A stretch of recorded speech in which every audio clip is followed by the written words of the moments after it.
สายน้ำสั่นสะเทือนเหมือนน้ำตาบักไอมันไหลย้อยน้องบ่มาส่งจนน้ำตาน้องแก้มแนบอยู่ทางบ่เห็นหน้า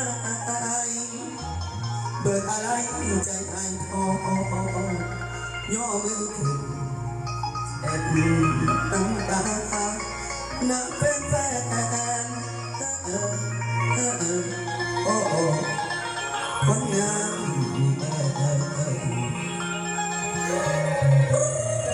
ว่าพี่น้องจู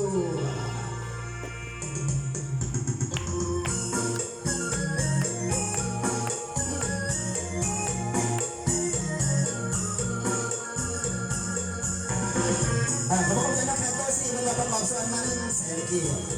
อันนี้มันพูดเยอะเลยว่าสมาขอให้เป็นขบวนวงตัวสามตัวสี่ตัวสองตัว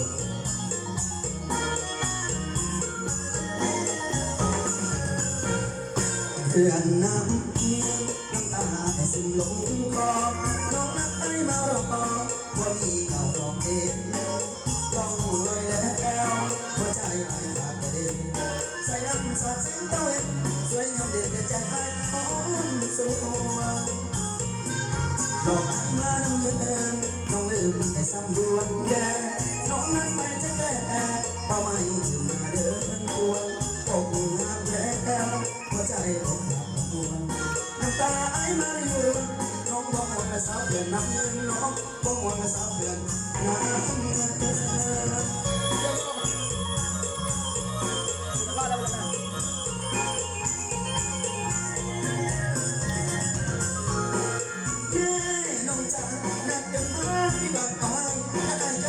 สงการบางวันบางวันน้ำเก่าเลยสองคนสายตาเหลือบตาดูใส่นอนขัดกองละขัดกองจะได้เดินขัดกองละขัดกองได้เลยใจน้องบ่เสลยสาวเด็กอะไรสาวเลยไอ้ก็บ่เคยสายตาสแลบถ้าเดียวนั่งก็คือน้องนั่งมองผู้รอคอยคุณแต่สาวผู้จนได้เสียสุดถือว่าบุญของเราบ่ดีถือว่าบุญของเราบ่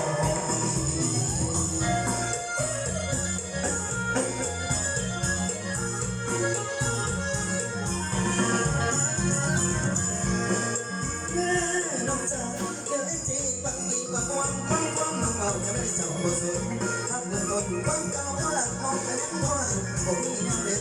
ทั้งเดินเส้นบันไดจนเก่าทุกกำแพงของเจ้าน้องโลกเรามันใจว่าหน้าน้องที่ไปใส่ใจว่าหน้าน้องคุณไปใส่น้ำตาซ้ำเลยซึ้งอยู่รอน้องอยู่น้ำเย็นไปรอน้องขัดกองได้ก็ขัดกองและขัดกองจะไปเลยใจน้องบ่เสลยสาวเลยไม่ได้สาวไปเลยไอ้ก็บอกเลยสายตาสแลบเดียวนั้นก็พี่น้องนั่งมองก็ร้องร้อยแต่สาวจนได้เสียสุดถือว่าบุญของเราบ่ดีถือว่าบุญของเราบ่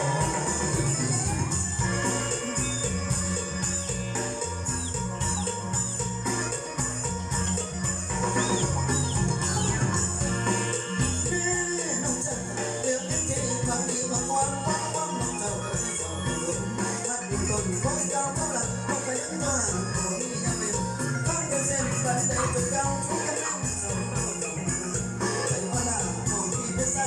ใจว่าหน้าน้องคนไปใส่น้ำตาซ้ำไปซึ้งอยู่น้ำเย็นโอ้ยรอ